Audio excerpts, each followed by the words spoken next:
Hello friends, આજે આપણા વિડીયોની અંદર ધોરણ 12 કોમર્સમાં સ્ટેટિસ્ટિક્સમાં ચેપ્ટર નંબર 4 ટાઈમ સિરીઝની અંદર મૂવિંગ એવરેજ મેથડ વિશે અભ્યાસ કરીશું, જેમાં 3 વીકલીનો જે મૂવિંગ એવરેજનો જે દાખલો છે તે મેં અહીંયા લખ્યો છે અને એનું સોલ્યુશન કઈ રીતે થશે તેને આપણે સમજવાનો આજે આપણે આ વિડીયોમાં પ્રયત્ન કરીએ. તો ફ્રેન્ડ્સ, આપણો દાખલો કંઈક આ પ્રકારે છે. The data collected about the demand of a commodity from a store are as follows.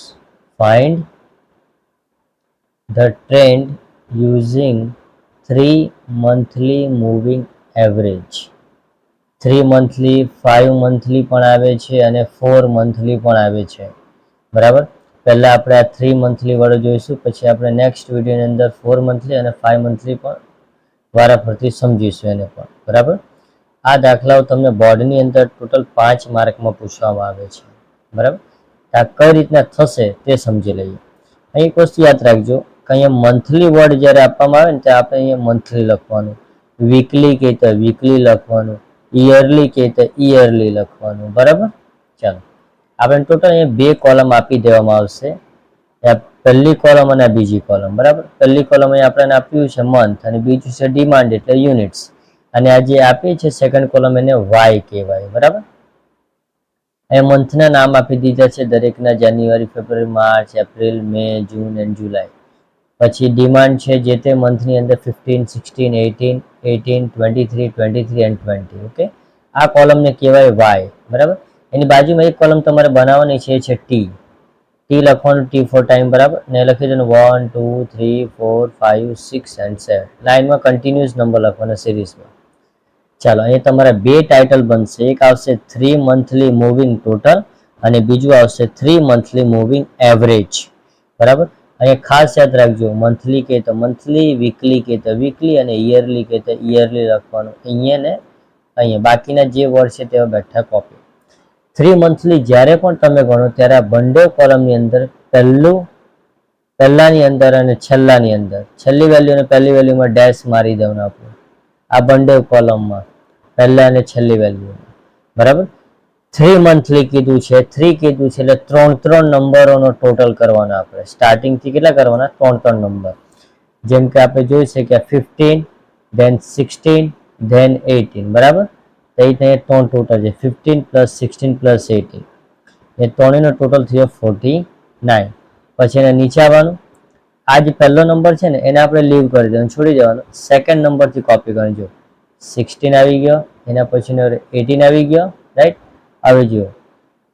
અહીંયા આપણે શરૂઆતના 3 નંબર લીધેલા, એક નંબર આપણે આગળ વધતા જવાનું. તો કોણ આવ્યો? નેક્સ્ટ 18.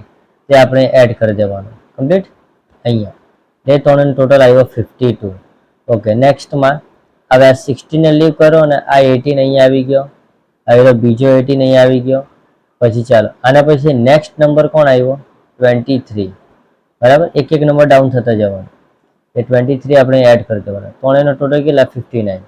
ઓકે, હવે આનીમાં આ જે પહેલી નંબર જે છે 18 તેને લીવ કરવાનો, અહીંયાથી લખવાનો. અરે 18 અહીંયા આવી ગયો, 23 અહીંયા આવી ગયો. એના પછી કયો છે નંબર? 23. તેને આપણે બેઠો અહીંયા એડ કરવાનો. ત્રણેયનો ટોટલ 64. ઓકે, ચાલો 18 નંબર લીવ કરીએ, 23 નીચે, બીજો 23 આવી ગયો એના પછીનો, અને લાસ્ટ નંબર કોણ બચ્યો? 20. બેઠો અહીંયા પ્લસ કરવાનો. બરાબર. ત્રણેયનો ટોટલ અહીંયા આવી ગયો. હવે જે આપણે જે લાસ્ટ નંબર જે 20 પ્લસ કર્યો એના પછી કોઈ નંબર વધતો નથી ને? તો ના, નથી વધતો. એક્ઝેક્ટ અહીંયા આવી ગયો એટલે શું છે કે એનો મતલબ એમ છે કે આપણે કમ્પ્લીટલી આપણે રાઇટિંગ ગયેલું છે એમ કહેવાય. બરાબર. કોઈ ભૂલ રહેતી નથી. ચાલો હવે એવરેજમાં આવો. અહીંયા જે આપણે ટોટલ કર્યા તે ટોટલ આપણે અહીંયા લખવાના, અને 3 કીધા છે એટલે ડિવાઈડમાં 3 લખીશું. જો 5 કહેતે તો આપણે ડિવાઈડમાં 5 લખવાના. બરાબર. ચાલો 49 ડિવાઈડ 3 કરીએ એટલે 16.33. 52 ડિવાઈડ 3 કરો 17.33. 59 ડિવાઈડ 3 લખીએ એટલે 19.67. અહીં 6 રિપીટ થયા કરે એટલે 67 કરી દેવાનું. ચાલો 64 લખીએ, 64 ડિવાઈડ 3 21.33 and 66 ડિવાઈડ 3 એટલે 22. ખ્યાલ આવ્યો ને? 3 કેમ લખ્યું આપણે નીચે દરેકના? તો આપણે 3 મંથલી શોધતા છે ફાઇન્ડ આઉટ કરતા છે એટલા માટે. કમ્પ્લીટ.